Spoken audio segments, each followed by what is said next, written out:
Thursday afternoon to you, 4 o'clock, time for Sports4CLE. Guardians with a day off, getting ready for the Miami Marlins. A little later in the show, Paul Hoynes, Guardians beat reporter, will join us. We'll talk some baseball.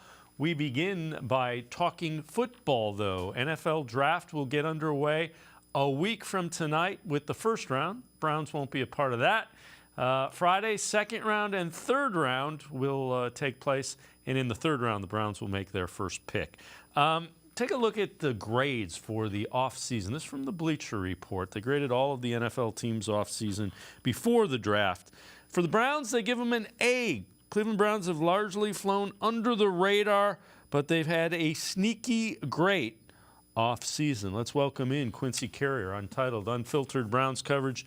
Quincy, you kind of want to be under the radar in free agency because there aren't usually a lot of big-name free agents that pan out.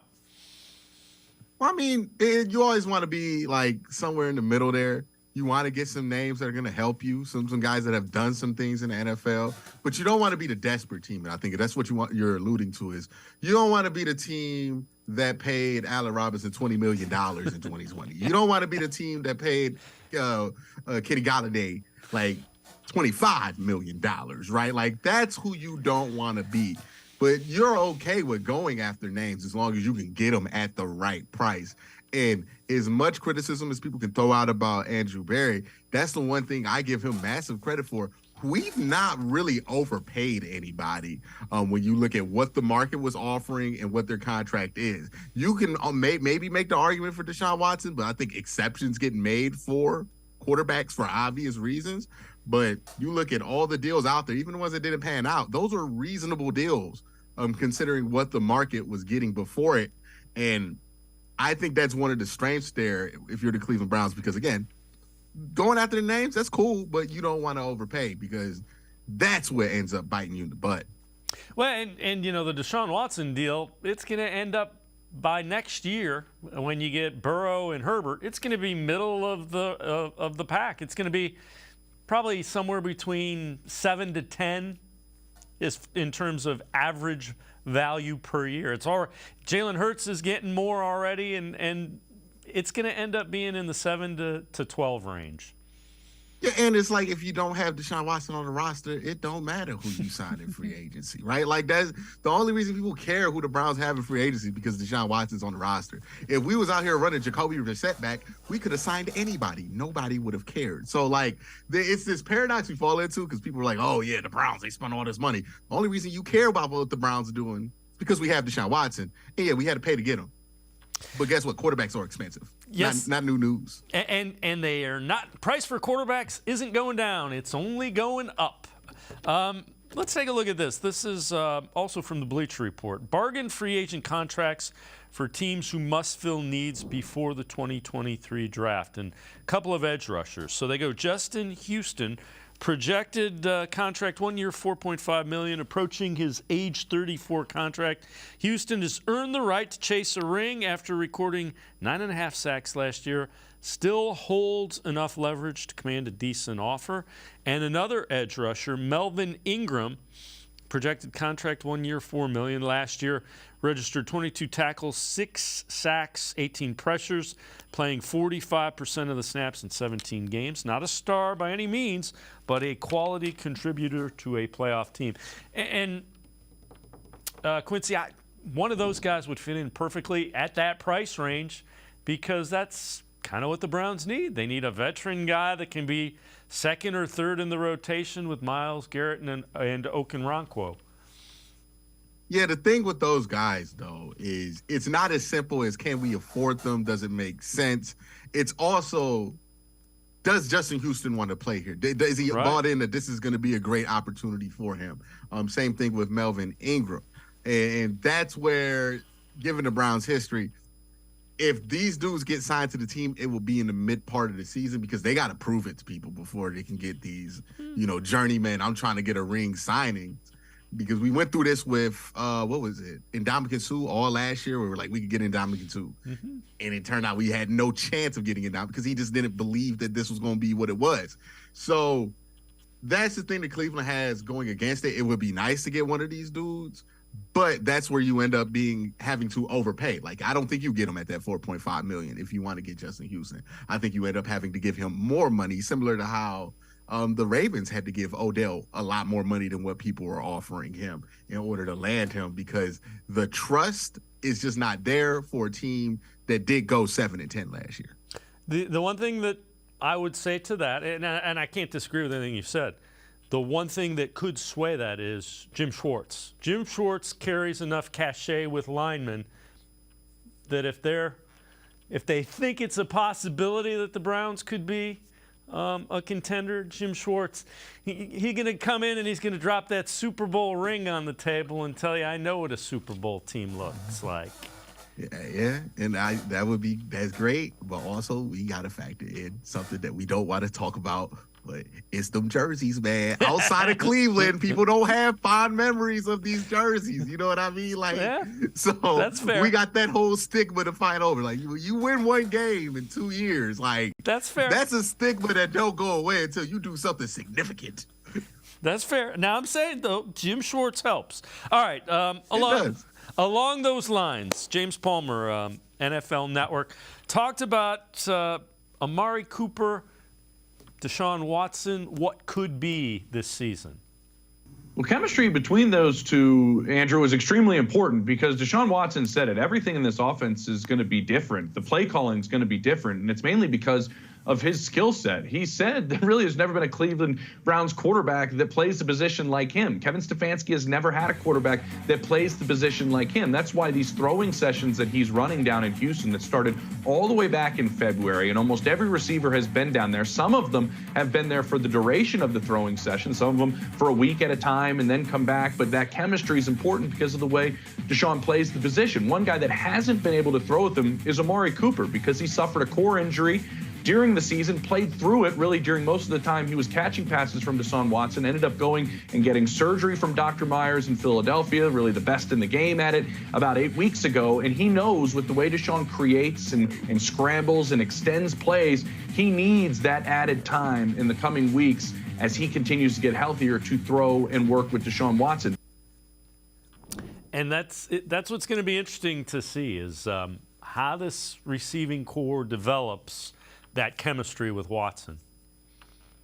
Yeah, especially when he starts to get out the pocket and do the things that we know he can do, right? Like, that's one of those things I think caught him off guard because none of the quarterbacks that have been in Cleveland have been improvised type dudes, especially in the way that Deshaun Watson is. And also, it takes time for you to get used to the fact that, like, the play ain't dead when it looks dead. You know what I mean? Like, that's a different thing to get used to because when Jacoby Brissett looks dead to rights, he's tackled.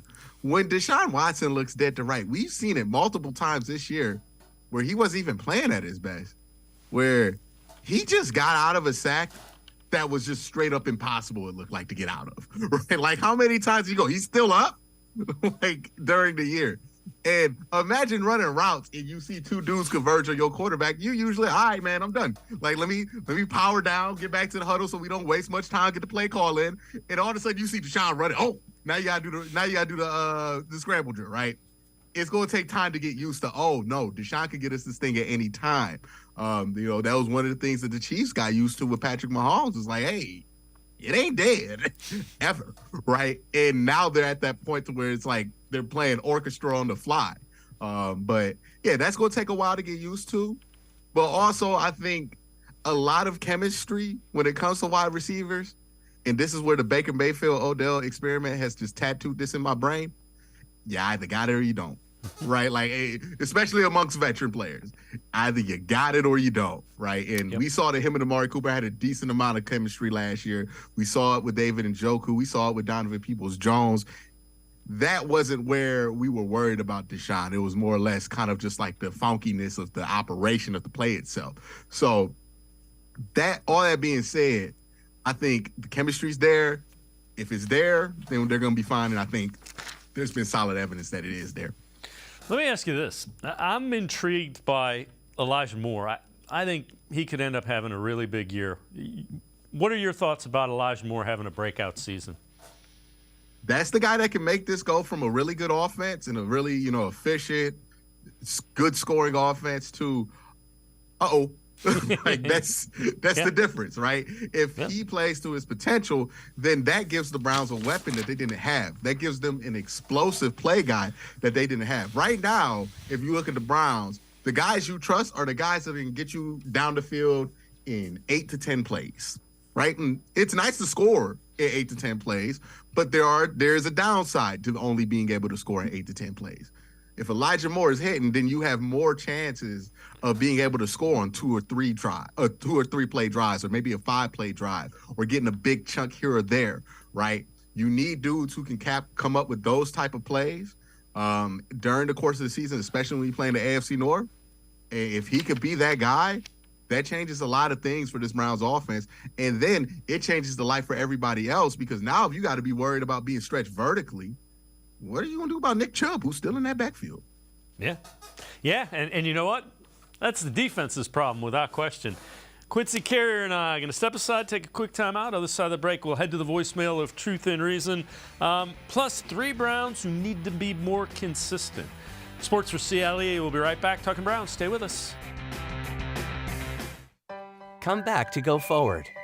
Back to learning new things. Back to pursuing your dreams. Tri-C has flexible learning options to fit your life. And every year, more than 1,000 local companies provide Tri-C students with real-world learning. The right education can boost your lifetime earning power by hundreds of thousands of dollars. Start now with a college education you can afford. Tri-C, where futures begin. The Ohio Lottery Partners in Education program recognizes role model students and teachers from across Ohio. Nominations can now be done completely online. To nominate a deserving teacher or student, go to ohiolottery.com. In the About section, find Partners in Education. There you will find links to the nomination forms. Students kindergarten through 12th grade can be academic all-stars. Teachers can be honored as a Teacher of the Month. The Ohio Lottery Partners in Education, where stars shine. The Greater Cleveland Sports Hall of Fame celebrates the star athletes and notable sports figures who were born or have made their home in Greater Cleveland. It tells the story of discipline, commitment, perseverance, sportsmanship, and excellence in achievement. It encourages and inspires those who believe in sport and its direct impact on the well-being of our community. Go to clevelandsportshall.com or follow us on Twitter at GCLE Sports HOF for more details.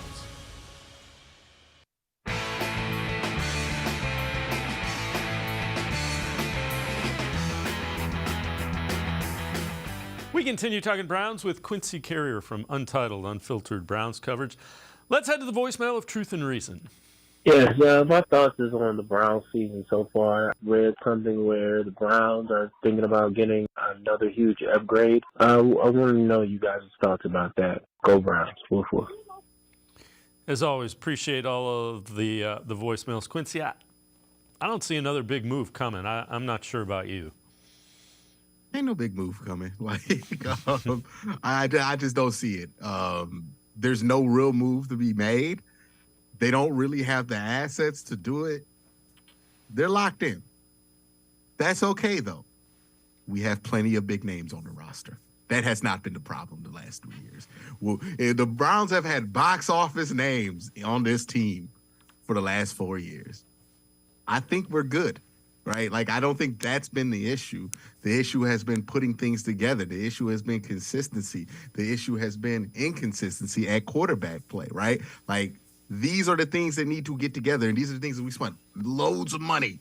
You know what I mean? Deshaun Watson is your big acquisition this year, right? That's the big move that got made, is that Deshaun Watson now gets a full season. And you gave up 3 first-round picks for that. Like, it's like getting the Xbox for Christmas. Like, you ain't getting nothing next year. You know, you're getting a sweater next year. Okay? You're going to play that Xbox. Well, let's take a look at the 53-man roster, just how it lays out. And you look at it, and when you count up the additions, you got Elijah Moore, Marquise Goodwin. You go down and you still have Tomlinson, Hill, Hurst, assuming they both make it, Okunrankwo, Thornhill, You also have Adams and Ford, kind of the special teams guys. So or Bolden rather, when you add all those up, they've had 10 additions to what they thought was a pretty good roster. That's almost a 20% turnover. It's a 53-man roster. If you got 10 new bodies, and you had Garrett and Chubb and Ward. The problem was the guys you were counting on to be consistent, average, if you will, NFL players didn't get that done last year. The connective tissue, right? I'm bringing back a 2021 term. The connective tissue wasn't there for the team, right? You had the big stars, but you just didn't have the stuff in between to make sure that your big stars could be big stars every day. So now you're hoping that the change that coach helps, right? Now you're hoping that the different leadership helps with the culture in the locker room. Now you're hoping that, just getting guys in there. I think one of the most underrated moves is Dalvin Tomlinson. And that's such an underrated move because we've been throwing all of these young defensive tackles out there with no vet to really help them out, right? Like, you talk to any of these NFL players and you listen to any of their podcasts, they talk about when they got into a rookie year and if they had any decent type of career, they had a vet in that position room that really helped them out and taught them how to be a professional. Who was that dude for the Cleveland Browns since Sheldon Richardson had left this team? I don't know who it was. Like, was it Malik McDowell? Like, really? Like, it was, we just didn't have that. So, of course, these dudes weren't developing. Who are they listening to, right? And I know you can say coaches are supposed to do that, but anybody who's been on a team knows, like, and you don't even got to be on an NFL team, any type of team. What you get from, like, management and what you hear from your direct teammates or coworkers, that matters so much more what you hear from your peers. And that's been lacking in the defensive tackle room. And I think you're just going to get better play because you have leadership in that interior defensive line, something that you just did not have for most of Joe Woods' time here in Cleveland.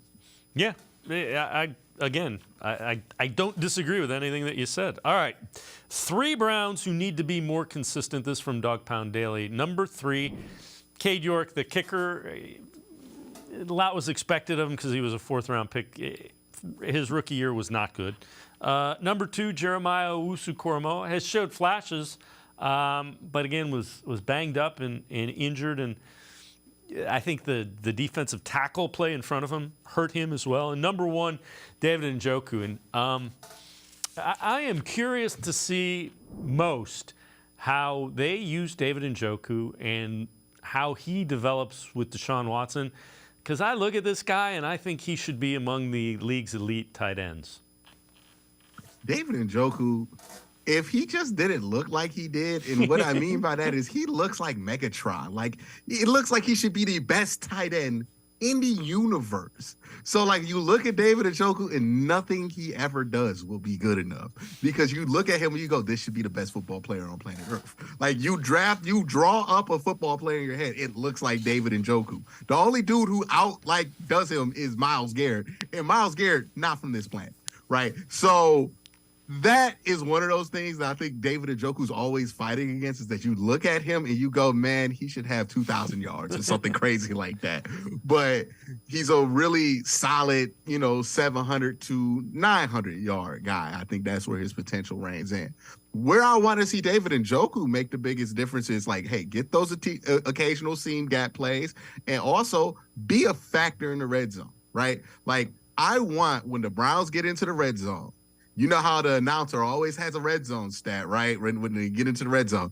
I want that stat to be David Njoku. Hey, they like to get Big 85 here going. You see him on the motion. Like, just make it a point of emphasis so teams are like, okay, they're in the red zone. Let's see what 85 doing, because we need somebody to be that guy there. Now, he's not going to get every touchdown there, but somebody who could command that attention and fear in the red zone will open up everybody else, because that's the one thing I feel like this passing attack does not have, and that's something that David Njoku can do. He has every tool in the world to be that guy. He can jump out the building. He can jump literally longer than anybody in the NFL. He is long, strong. You just need that to be put in a consistent package on the football field to be the red zone threat that we know he can be. And if you combine that with the versatility and athleticism of Deshaun Watson, his accuracy on the run, it could be cancel Christmas. It could be Kelsey-like, right? Like, it really could be. Those two athletic dudes getting on sync, but we just ain't seen it really click in the way that we want it to with Njoku yet. And that's what we're hoping for this year with the full year of Deshaun Watson. I know you've addressed this in one of your shows as well. Browns' 5-year plan. What do you think it is? Well, it's interesting, right? Because we talk about the cap number and all this. We always talk about like the average annual cap number as if there's not a plan for the contract when they sign it or when they offer it. The Browns are going to be all in this year. They're probably going to be all in next year. And then they're going to reassess, right? If they end 2024 and they got bounced in the first round, it's going to be time to start rebuilding once you get your first round picks back in 2025. But if they end 2024 and they're like this close, let's say you go to 2 straight AFC championship games. Okay, now we're gonna make a go. We're gonna make a one last push move to win the Super Bowl, right? You'll make that decision there, but then after that, once you do get your first round picks back, that's when you're gonna start paying the bulk of this Deshaun Watson contract in terms of the cap hit for it. Pay the penalty for those couple of years, then you sign him to a new deal. It's also a funny thing when people talk about like, oh, the year he lost on the contract. I'm pretty sure the plan isn't just to have Deshaun Watson on one contract. Like, I'm pretty sure that he gonna get a new deal pretty soon. He gonna get a new deal like 2 years. But you extend him to a new contract, and then you gear that contract to have another 3-year window so you can have him hit a second window. Think of Big Ben, right? Big Ben's career has had 3 windows of championship opportunities.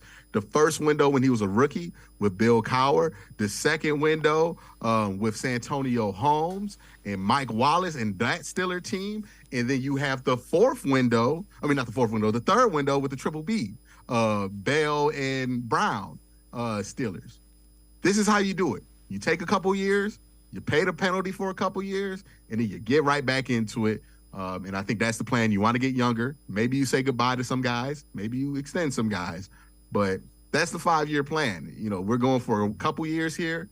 We're going to rest and a couple more years there. Quincy Carrier and I are going to step aside, take a quick timeout. Other side of the break, we'll take a look at the defensive side of the ball. Head back to the voicemail of Truth and Reason. Sports4CLE. I'll be right back. Stay with us. Come back to go forward. Back to learning new things. Back to pursuing your dreams. Tri-C has flexible learning options to fit your life. And every year, more than 1,000 local companies provide Tri-C students with real-world learning. The right education can boost your lifetime earning power by hundreds of thousands of dollars. Start now with a college education you can afford. Tri-C, where futures begin.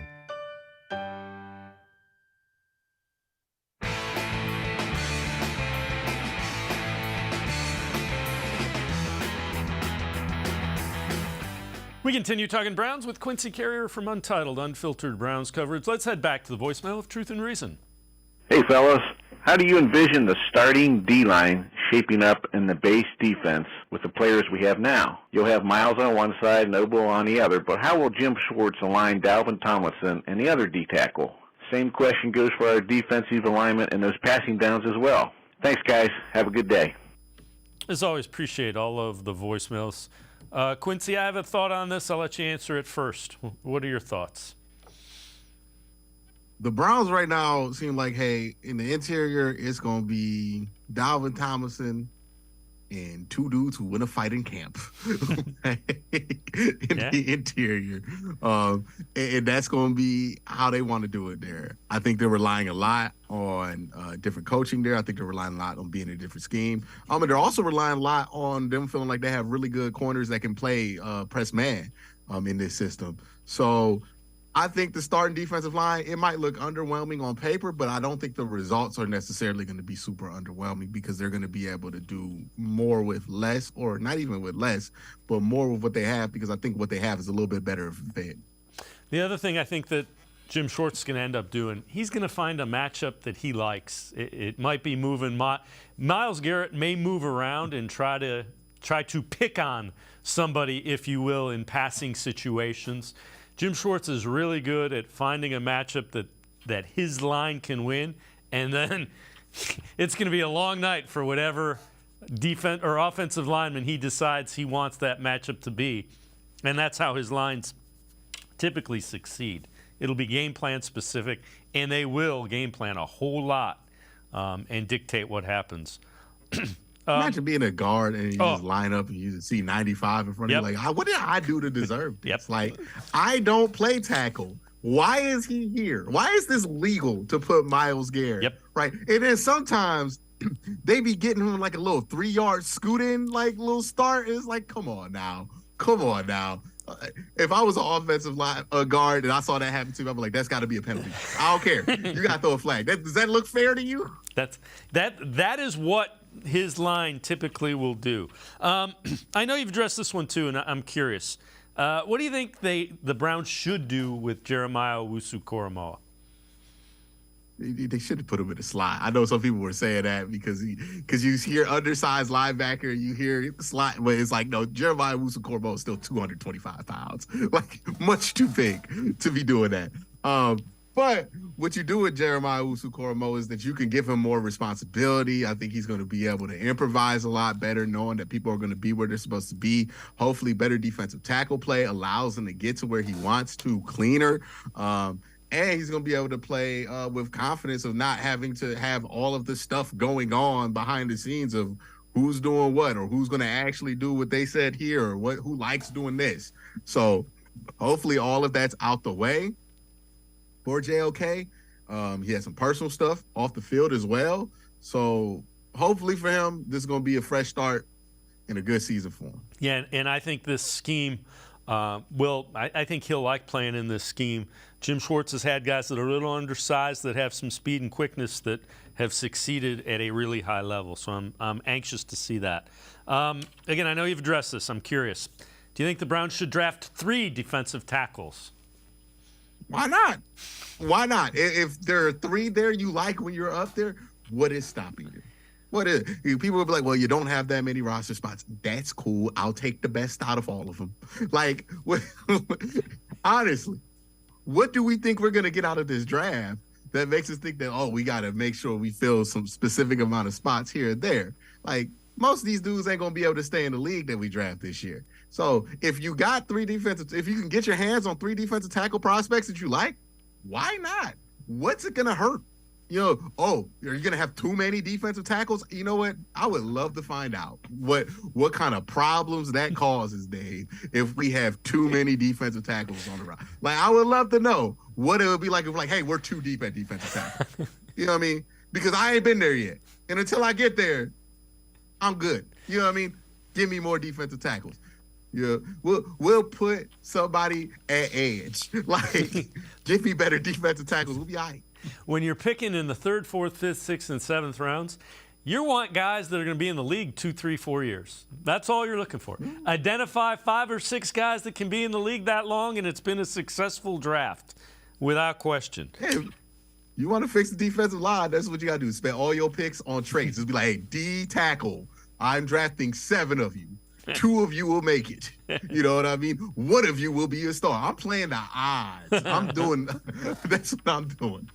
All right, before we go to break, 3 Browns players who must be put on the trade block during the 2023 NFL Draft. This is from Dog Pound Daily.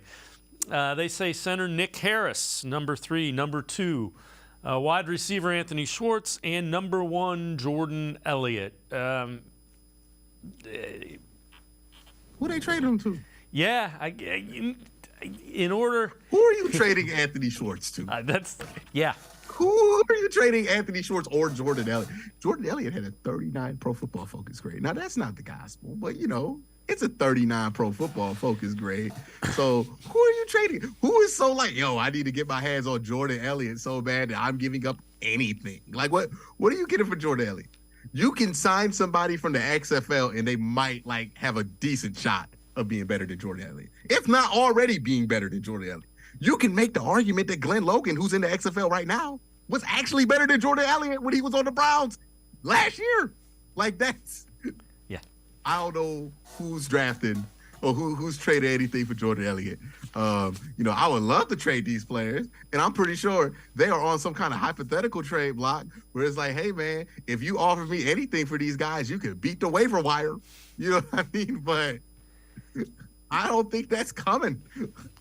Like, remember Corey Coleman? When we were done with Corey Coleman, a former first-round pick, what did he get traded for? A conditional 27th round pick. Conditional 2020. The trade happened in 2018. It's like a car. You drive it off the lot, and the value goes down immediately. So, I'm with you. And we're not even talking about former first-round picks here. Right. These dudes were drafted in the third, fourth, and fifth round. Yeah. No, you're right. And again, players for draft picks, first-round picks are getting third, fourth, and fifth-round picks. These are third-round picks. Third and fourth and fifth round picks.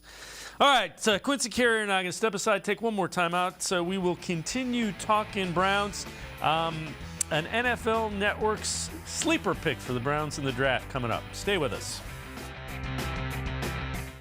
The Ohio Lottery Partners in Education program recognizes role model students and teachers from across Ohio. Nominations can now be done completely online. To nominate a deserving teacher or student, go to ohiolottery.com. In the About section, find Partners in Education. There you will find links to the nomination forms. Students, kindergarten through 12th grade, can be academic all-stars.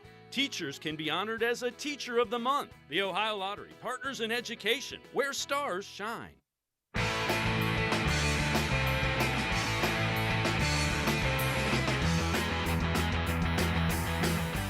We continue talking Browns with Quincy Carrier, Untitled Unfiltered Browns coverage. Lance Zierlein on the Browns' sleeper pick in this year's NFL draft. They don't pick until the third round, and a lot of people are going to say defensive line, but I'm going to go Tank Bigsby, running back. If you've watched Cleveland Browns football, you recognize that the running game, and it's not just Nick Chubb, who's fantastic. It's been Hunt in years past, and that's a big part of who they are, having a dual threat running attack, having a two-headed monster. And I think that's a really important thing to have for Deshaun Watson as he continues to try to work his way back into quarterback shape, shake the rust off. Tank Bigsby's physical. He really runs with great contact balance and physicality after first contact, and he can catch the ball a little bit too. So I think continuing to hammer people on the ground with the running game is really important for Cleveland's identity. So it wouldn't shock me to see at least one of those first third round picks turn into a running back. And Quincy, I don't necessarily doubt that. I think they're going to look more for a guy that can catch the ball and run the ball, a little bit of a balance. Yeah, I mean, honestly, when you picking your first picks at 74, they just picking whoever they like is still there. You know what I mean? Like, it could be anybody at any position at that point. Like, if there is a year not to read into who gets drafted and what positions they play, this is the year not to do it, because this is a year where, like, the draft's not necessarily super deep, and you're picking really late. And honestly, they told us what they thought about this draft when they traded for Elijah Moore and decided to trade back all the way back in March. You know what I mean? Like, that's when the Browns told us, we don't think this draft's really going to hit like that. So we're going to move back and just try to get a guy that we feel really good about. Think about what they said. The Browns felt like, hey, getting Elijah Moore was more important than getting somebody at 42 in this draft.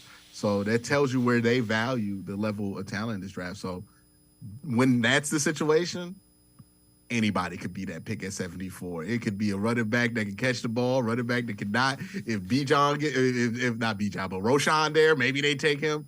I don't think there's really strict guardrails on this pick, just because of the nature of where they're picking and the rest of the picks that they have. Yeah, no, that's fair. But you mentioned this guy. This one prospect each team must avoid drafting in the 2023 draft. This from the Bleacher Report. For the Browns, they say Roshan Johnson, running back from Texas. Rather than continuing to pad out the offense with a prospect like Johnson, who would project as a backup running back behind Nick Chubb, This team should be thinking defense. And Quincy, I get that, but if you're thinking the 74th pick in the NFL draft is going to come in and start for your defense, I don't know. I don't know about that. I watched this team win one game in 2 years.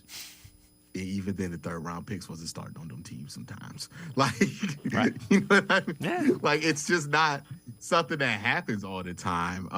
So the idea that you got to get somebody who could play now, nah. If you think Roschon Johnson's good, draft them. Like, that's what the position they're at. If you think somebody's good, take them. Why not? Nobody is going to, like, the plan isn't for anybody to play right now. So what you have on the roster right now does not inhibit you from taking anybody. You know, go, like, truly, this is a year to just go best player available. Who do I think has the highest possibility of being good? Because that's what you need out of this draft. You get 2 players who are legit good out this draft, that's a massive success, given that you didn't pick until 74. Yeah. And the way you're looking at it is Deshaun Watson is your first-round pick, Elijah Moore is your second-round pick. In your head, that's kind of the game, the trade-off you had to make to acquire those 2 players. All right, this from Dog Pound Daily. Top 3 players the Browns should completely avoid in the 2023 draft. Number 3, they go Tank Dell, wide receiver, Houston. Number 2, Jair Brown, safety from Penn State. And number 1, Siaka Ika, defensive tackle from Baylor. Your thoughts of those guys? Wow, y'all have heard me talk about Siaka Ika and Tank Dell. Yeah, I agree. You know what I mean? I can't really say much. You know, shout out to Dog Pound Daily. That was a good list. Yeah, I appreciate that. Ika, I would avoid. Tank Dell, I think, is undersized. Brown, if you feel really good about him, all right. But yeah, I'm with you. I would avoid those 3. All right, before we let you go. I don't need to have another big 3 tech out here trying to chase down Joe Burrow and then watching the ball fly to Jamar Chase. Like, I've seen that movie too many times with Ben. You know, I used to joke about it to my friends. I'm like, here's what's etched in my memory as a nightmare as a Cleveland Browns fan. Fat guy chases Ben, touchdown Antonio Brown. How many times does that happen? All right.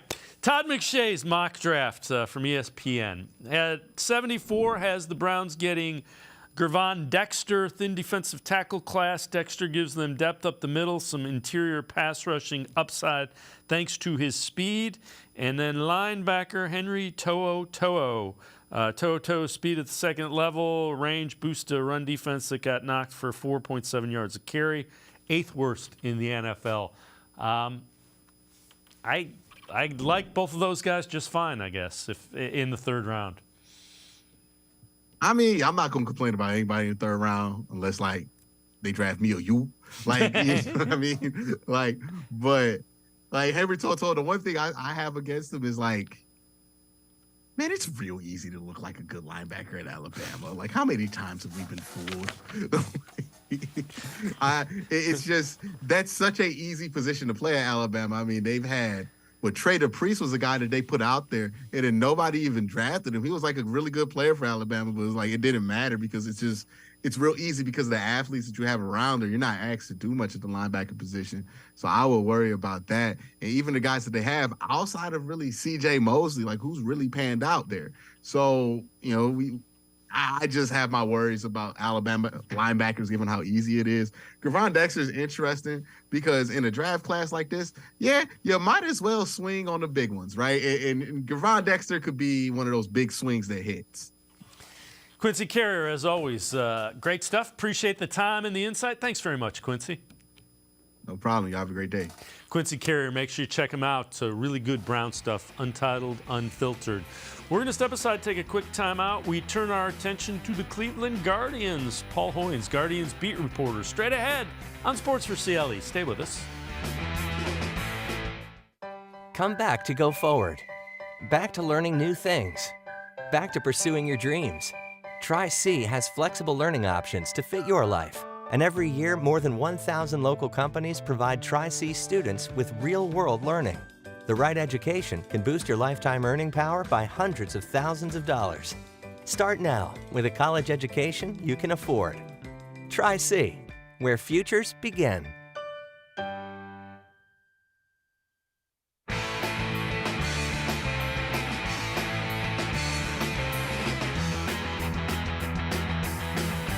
Sports4CLE continues. We turn our attention to the Cleveland Guardians, 10-9 on the year, a day off, getting ready to open up a weekend homestand against the Miami Marlins. Let's welcome in Paul Hoynes, Guardians beat reporter for the Plain Dealer, cleveland.com. Paul, let's start with this. You wrote an article. Will it be another season of winning without the long ball in Cleveland? Take us through that and just kind of your thoughts behind it. Yeah, Dave, they finished second last in the big leagues last year with home runs. They're just about maybe second last or last this year right now, through 19 games. And I think, they brought in Zunino, they brought in Josh Bell to improve that. But we haven't seen a big uptick in home runs, and I just don't think this lineup is going to hit a whole lot of home runs. I think they're basically kind of a grinded out, win by one run kind of team. They're going to have to do everything right, and it just makes it really, really hard to win ball games when you can't hit the ball out of the park. Yeah, hitting mistakes and turning them into instant runs is what you're getting at. So I mentioned a day off. They're getting ready for the Marlins weekend series at Progressive Field. How concerned are you about starting rotation? So 3 through 5 in that rotation have given them a total of 4 quality starts. That means they pitched through the 6th inning in 11 starts. And the other thing that's crazy, I was telling you before this, as I'm looking at this, they have 10 different pitchers with 1 win each. Yeah, I mean, I did not realize that. That is, I guess you spread the wealth, but it lets you know that, your starters aren't going very deep into the game. And when they do get, into the 5th, 6th, or 7th inning, they're not getting the decision. Something's happening where, the other team comes back and ties them, and, the whole kind of, the whole, success or failure of the organization or the team that day sits with the bullpen. And, it's just, I think it's just a reflection of, how they played early in the season, where every game has been, not decided until the 8th or 9th inning. Almost every game, I should say. And, by that time, your starters are out of there. And, it's kind of a coin flip about which reliever is going to be, in line for the decision. Yeah, and the other thing, Shane Bieber has 4 quality starts. The rest of the staff does. So Hunter Gaddis sent down to AAA because of today's day off. His turn in the rotation won't come up for a little bit. He struggled. Do you think they look at somebody else the next time that turn in the rotation comes up? I would think so, Dave. I would think they'd give somebody else a chance. But, Gaddis, had 1 good one, 3 so-so ones. But I think, they've seen Gaddis. I think it's time to use that spot to get a look at it. Maybe one of their other young starters, perhaps a Logan Allen, a lefty that was in camp with them this spring. A guy like that. Tanner Beebe pitched yesterday. So maybe they'll go that route. Let's talk a little bit just about the series that wrapped up. So the Tigers lost 2 of 3 that got the third game of the split after losing the doubleheader. They gave up 7 total runs to the Tigers in 3 games and lost 2 out of 3. What's going on? What are the struggles with the offense? Oh, you name it, and they're struggling. From 1 to 9, it looks like to me. Quan isn't really getting on base like he has been. I think teams have really concentrated on shutting him down, and when you shut him down, you really shut that offense down.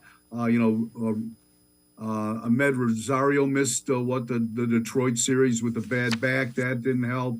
Ramirez is kind of, he came out of it. He hit the big 3-run home run, Wednesday to help them win that game. But, Dave, why would you pitch to Ramirez if no one is protecting him behind the line, behind him? Bell, Naylor, they've tried a bunch of Gonzalez. They've tried a bunch of people, but no one gives this guy protection. This guy is already, Ramirez has already walked an MLB, already intentionally walked 4 times to lead the big leagues this year. And he walked intentionally 20 times last year to lead the big leagues. So that shows you what approach the other teams are taking with him when he's in a position to hurt him. And you mentioned Quan. Quan went through a little bit of this a season ago and then snapped out of it as well. He's not striking out. He's still putting the ball in play, but it seems like the league is kind of focusing on, if we keep him off base, this Guardians offense struggles.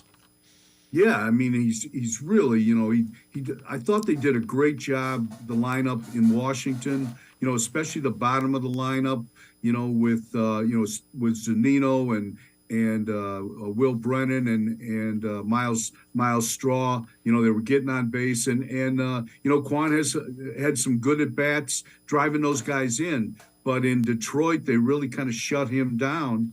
And there wasn't a lot of scoring opportunities to begin with, but he sets the tone for that lineup, and he's got to get on base one way or the other to kind of ignite them, and then the bottom of the lineup can really benefit from him if he's swinging the bat well.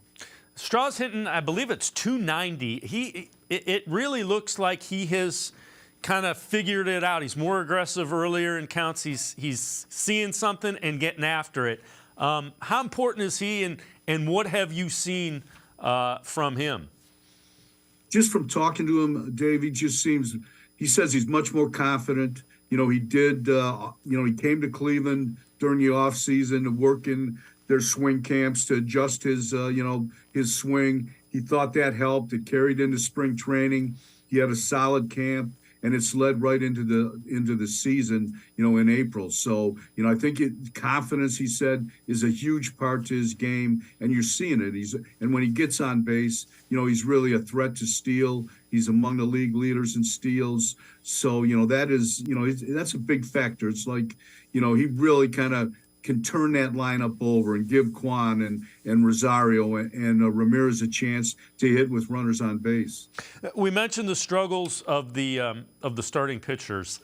How important is that to get that figured out? Bieber has 4 quality starts, so he's gotten into the 6th, allowing 3 runs or less in each of his 4 starts. After that, the rest of the guys have 4 quality starts.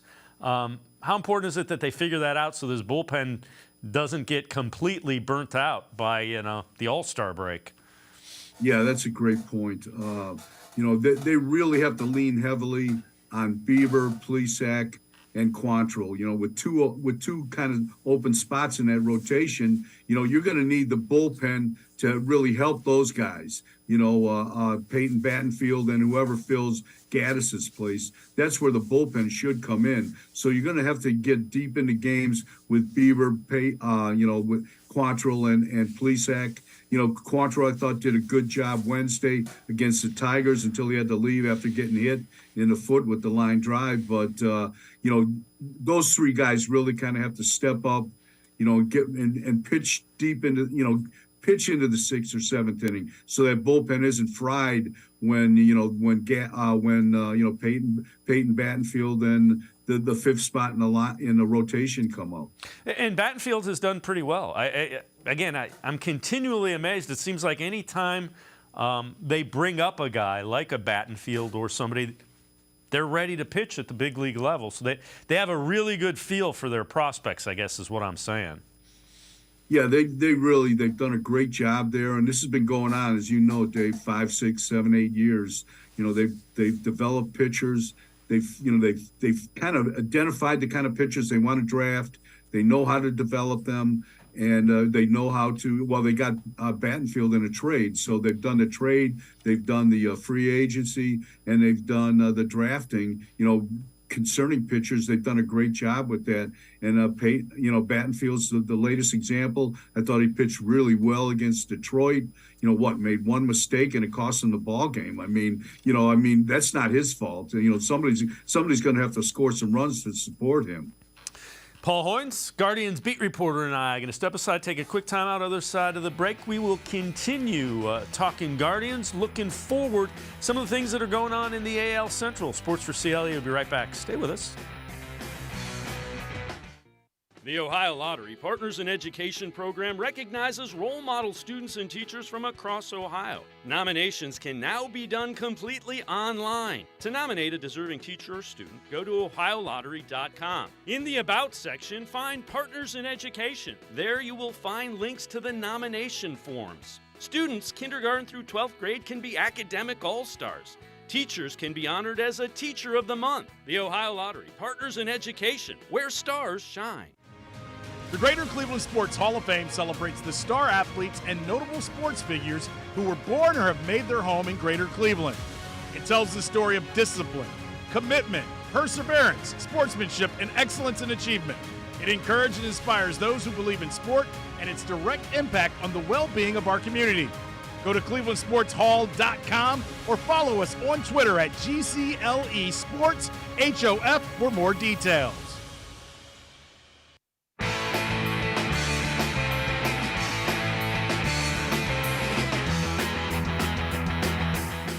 We continue talking Guardians with Paul Hoynes, Guardians beat reporter for the Plain Dealer, cleveland.com. This is from the Bleacher Report. Projected standings at this point in the season, so after about 20 games. Projected AL Central standings, they say Twins 2 games better than the Guardians with 90 wins in their rationale.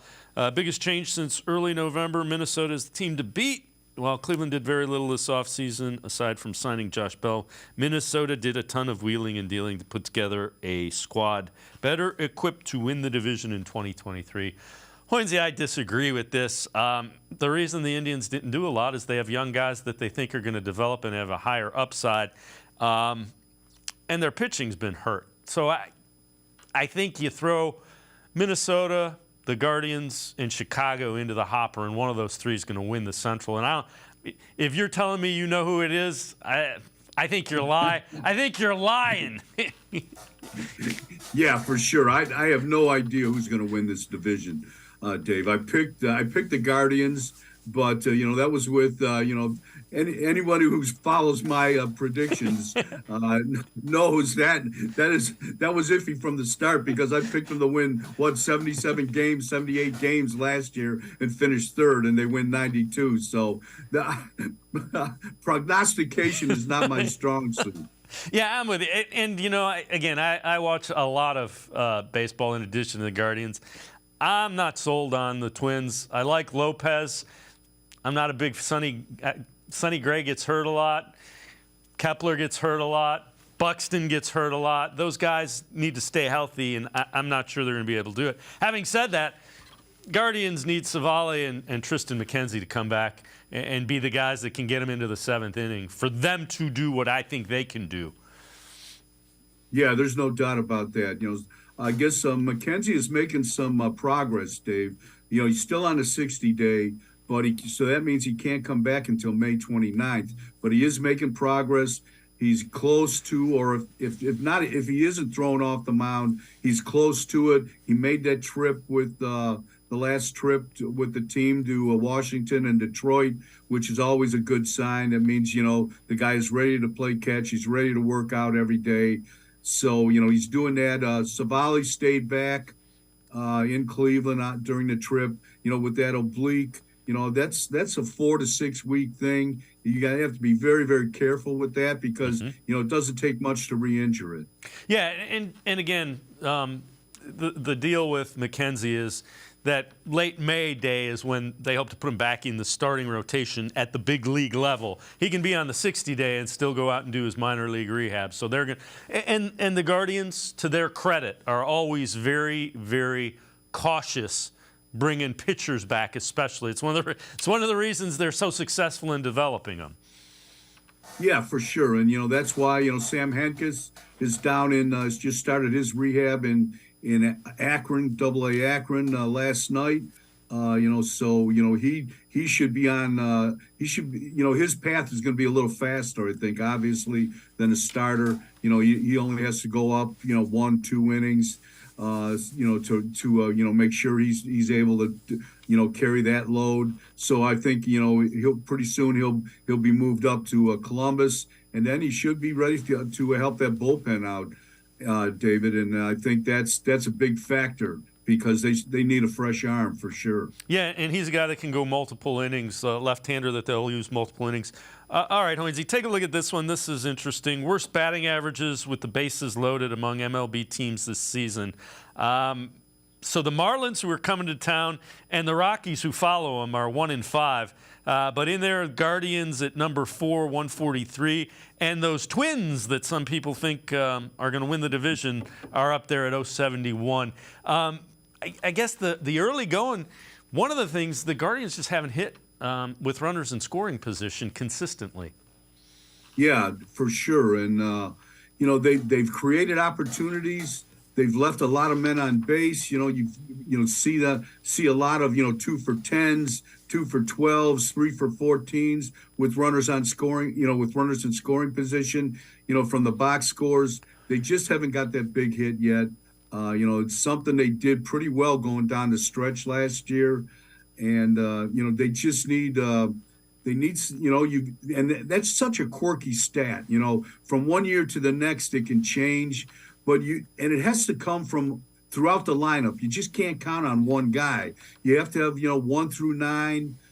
Somebody's got to get hot. And when somebody cools off, somebody at a different spot in the lineup has to give you a chance to to score runs with guys on second base.